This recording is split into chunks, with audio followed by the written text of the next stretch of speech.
मैंने कहा था कि जैसे ही कोई बड़ा नेता या कोई बड़ा कलाकार या बड़ा कोई हस्ती या बड़ा कद वाला व्यक्ति जैसे जेल में जाता है या जेल की चौखट देखता है तो उसकी सोई हुई बीमारी जागने लगता है और सोई हुई बीमारी कहता है कि मैं भी हूँ, मैं भी हूँ, मैं भी हूँ, मैं भी हूँ, मैं भी हूँ।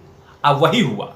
कुछ दिन पहले मैंने जो वीडियो बनाए थे उसमें कहा था कि संजय राउत की जो सोए हुए बीमारी है वो बाहर निकलेगी, जैसे अनिल देशमुख का और नवाब मलिक का निकला था। वैसे ही बात करूंगा कि आखिरकार वो कौन कौन सी सोया हुआ बीमारी संजय राउत का जग चुका है, क्योंकि ईडी ने जैसे से कसना शुरू किया है सारी बीमारी बाहर निकलना शुरू हो गई है। और दूसरे में उद्धव ठाकरे जी ने बाकायदा केंद्र सरकार को धमकी दे दिया। अब वो भी वक्त का पहिया की बात कर रहे हैं जैसे कंगना ने किया था। इसकी चर्चा करूंगा। नमस्कार, आप देख रहे हैं तिवारी भैया, मैं हूं वेद प्रकाश। दरअसल लगभग 2 दिन मतलब ब्रेक कर के 2 दिन ईडी ने पूछताछ किया और अंततः गत्वा संजय राउत को अपनी सरकारी कंगन पहना दी कि आप पहनिए और चुपचाप आप कोर्ट में चलिए। यह भी मैंने भविष्यवाणी कहा था कि कोर्ट में उनको पेश करेगी और लगभग 8 दिन मांगी थी, लगभग 8 दिन मांगी थी ईडी कि हमें संजय राउत कस्टडी में चाहिए 8 दिन।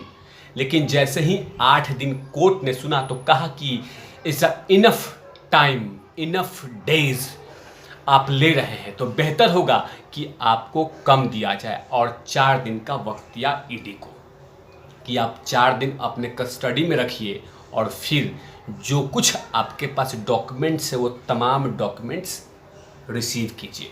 और मैंने ये भी कहा था कि संजय राउत जैसे ही जेल में जाएंगे या ईडी के आसपास के क्वेश्चंस को देखेंगे वो तमाम बीमारियों के लिस्ट थमा देंगे। और लिस्ट आ गई है कि वो हार्ट के पेशेंट भी हैं, उनकी कुछ दिन पहले सर्जरी भी हुई थी, तो एकदम तमाम वो लिस्ट, वो तमाम बीमारियों की तमाम चीज़ें रख दिया है सामने कि ये बीमारी है और ये सब चीज़ों का इलाज चल रहा है। जबकि यही चीज़ें अर्णव गोस्वामी के साथ भी होना चाहिए था।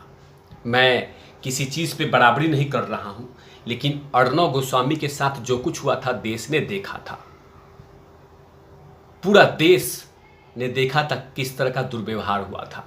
और आपने भी, और ये तस्वीर बतलाती है कि जब संजय राउत को ईडी अपने ऑफिस लेके जा रही थी तो बाकायदा ऐसे ऐसे ऐसे ऐसे ऐसे ऐसे कपड़े झुलाते हुए जा रहे थे। ये तस्वीरों में देख सकते हैं आप, कपड़ों में बाकायदा झुला रहे थे। तो लोकतंत्र जिंदा है ना। लेकिन दूसरी तरफ कहा जा रहा है कि लोकतंत्र का काला दिन था, पीला दिन था, नीला दिन था, ये दिन था, वो दिन था। लेकिन ऐसा कुछ भी नहीं हुआ। इज्जत से ईडी अपने ऑफिस संजय राउत को ले गई थी। बाकायदा कोई चीज़ के लिए बैरिगेटिंग, किसी चीज़ के लिए मना नहीं किया गया था। लेकिन कोर्ट ने क्या कहा संजय राउत के गिरफ्तारी पे और ईडी को, और साथ में धमकी भी दिया, फटकारा भी, और कहा कि ध्यान रहे अगर संजय राउत को कुछ हुआ तो हॉस्पिटल ले जाइएगा, अगर ध्यान रहे कुछ मेडिसिन भी दे दीजिएगा, ऐसा नहीं कि आप लोग रात भर कुटाई मतलब रात भर डोज देते रहिएगा।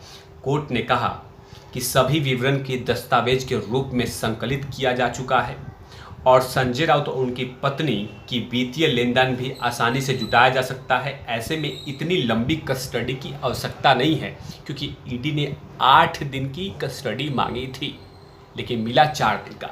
जज साहब ने कहा कि ऑलरेडी बहुत सारे डॉक्यूमेंट्स आप लोगों ने इकट्ठा कर लिया है तो 8 दिन की आवश्यकता नहीं है।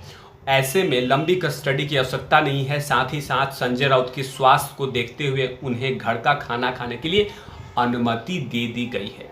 और यही चीज़ें अनिल देशमुख भी कह रहे थे कि मुझे जेल का खाना पसंद नहीं है, जेल का खाना डाइजेस्ट नहीं होगा, जेल का खाना मैं खा नहीं सकता। ये तमाम चीज़ें कहा था। कोर्ट ने उनको भी कहा था कुछ दिन खा लीजिए, बाद में देखते हैं। साथ में कोर्ट ने कहा कि उन्हें कानूनी सलाह लेने के लिए के साथ साथ दवाई का भी ख्याल रखें। अगर कोई रात में कुछ ऐसा चीज़ें होता है तो उनको बेशक ख्याल रखा जाए। कोर्ट ने आगे भी कहा कि आरोपित माफ़ कीजिएगा, हृदय रोग से पीड़ित है, मतलब हार्ट पेशेंट हैं, इसलिए ज़रूरत पड़े तो ईडी उन्हें अस्पताल में भर्ती के विचार भी करने चाहिए। पूछताछ को समय में ध्यान रखते हुए तय किया गया कि रात 10 बजे के बाद पूछताछ नहीं होगा। बिल्कुल ध्यान रखा जाए, इसका कोई लिमिट में पूछताछ हो। अगर लगता है कि उनकी तबीयत खराब हो रही है तो हॉस्पिटल में ये तमाम चीज़ें होनी चाहिए।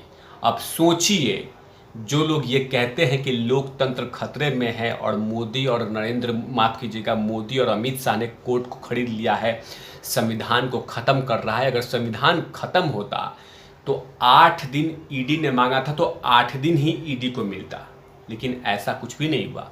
कोर्ट ने कहा कि ज़्यादा नहीं चाहिए, सिर्फ 4 दिन लेके जाइए। सोचिए, लेकिन कहा जा रहा है कि लोकतंत्र बिक चुका है, लोकतंत्र खत्म हो चुका है, लोकतंत्र का पिलर हिल रहा है, डोल रहा है, ये तमाम बातें कह रही है। अब बात करते हैं उद्धव साहब का। उद्धव साहब बाकायदा सहानुभूति लेकर संजय राउत के घर पे गए थे और सहानुभूति और उनके आंसू पोंछने गए थे। पोंछने भी चाहिए, क्योंकि जाहिर सी बात है, राजनीतिक संबंध हैं, साथ में परिवार का भी संबंध है, पारिवारिक संबंध भी है। वहां गए, उसके बाद प्रेस कॉन्फ्रेंस किया और कहा कि ये सब जो चीज़ें हो रहा है ये राजनीतिक द्वेष दिखाई दे रहा है। लेकिन ये वक्त का पहिया है, आज हर वक्त एक साथ जैसा नहीं होता, हर समय एक जैसा नहीं होता। कल हमारा भी वक्त आएगा, अपना टाइम आएगा, अपना टाइम आएगा, अपना टाइम आएगा। साथ में उद्धव साहब ने यह भी कहा कि भारतीय जनता पार्टी के खिलाफ बोलने वालों के लिए मुंह बंद की जा रही है। उद्धव साहब, माफ कीजिएगा, आपके खिलाफ एक कार्टून बनाया था ना, हैं? उसके साथ क्या हुआ था? आप ही के खिलाफ कंगना ने बोला था ना, उसके साथ क्या हुआ था? एक आर्मी डिफेंस का ऑफिसर थे, वो आपका कुछ कार्टून शेयर किया था ना, तो उनका आंख फोड़ने का काम किया गया था ना। अर्णव गोस्वामी ने आपके से आंख मिला के बात किया था ना, उसके साथ क्या हुआ था? नवनीत राणा ने सिर्फ आपके घर के सामने हनुमान चालीसा पढ़ने के लिए बोला था ना, उसके साथ क्या हुआ उद्धव साहब?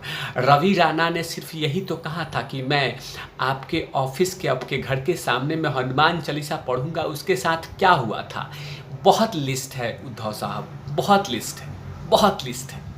तो ऐसे मत कहा कीजिए कि बीजेपी के खिलाफ जो बोल रहा है ना, उसको जेल में डाला जा रहा है। ऐसा कुछ भी नहीं है, ऐसा कुछ भी नहीं है। बीजेपी के खिलाफ बहुत लोग बोलते हैं। वो एक आपका KRK बोलता है, जो मुंबई में स्थित है। KRK जो अपने आप को कलुकार मानता है, वो खूब बोलता है नरेंद्र मोदी जी के बारे में, खूब बोलता है, कुछ भी नहीं होता। संजय राउत दरअसल 1034 करोड़ के मामले में इन्वॉल्व हैं, इसीलिए उनसे पूछताछ हो रही है। आज जो करप्टेड है उसी से पूछताछ कर रही है हुजूर। ऐसा कुछ भी नहीं है। कुछ गलती से बोल दिया हो तो माफ़ी चाहते हैं, लेकिन सच तो यही है कि जो गलत है उन्हीं के साथ ऐसा हो रहा है। फिलहाल कोर्ट ने आदेश के तौर पे कहा है कि संजय राउत का बेहद ख्याल रखा जाए और पूछताछ में थोड़ी नरमी बरता जाए। ये नहीं कि ज़बरदस्त रात भर डोज दिया करो, ख्याल भी रखा करो, और ज़रूरत पड़े तो कुछ समझ ही गए होंगे, इज्जत दिया करो। इन तमाम चीज़ों पे तिवारी भैया की लगातार नज़र रहेगी। तब तक के लिए आप देखते रहे तिवारी भैया। मैं हूँ वेद प्रकाश, कैमरामैन ध्रुव लाठी के साथ। Over out लवीस।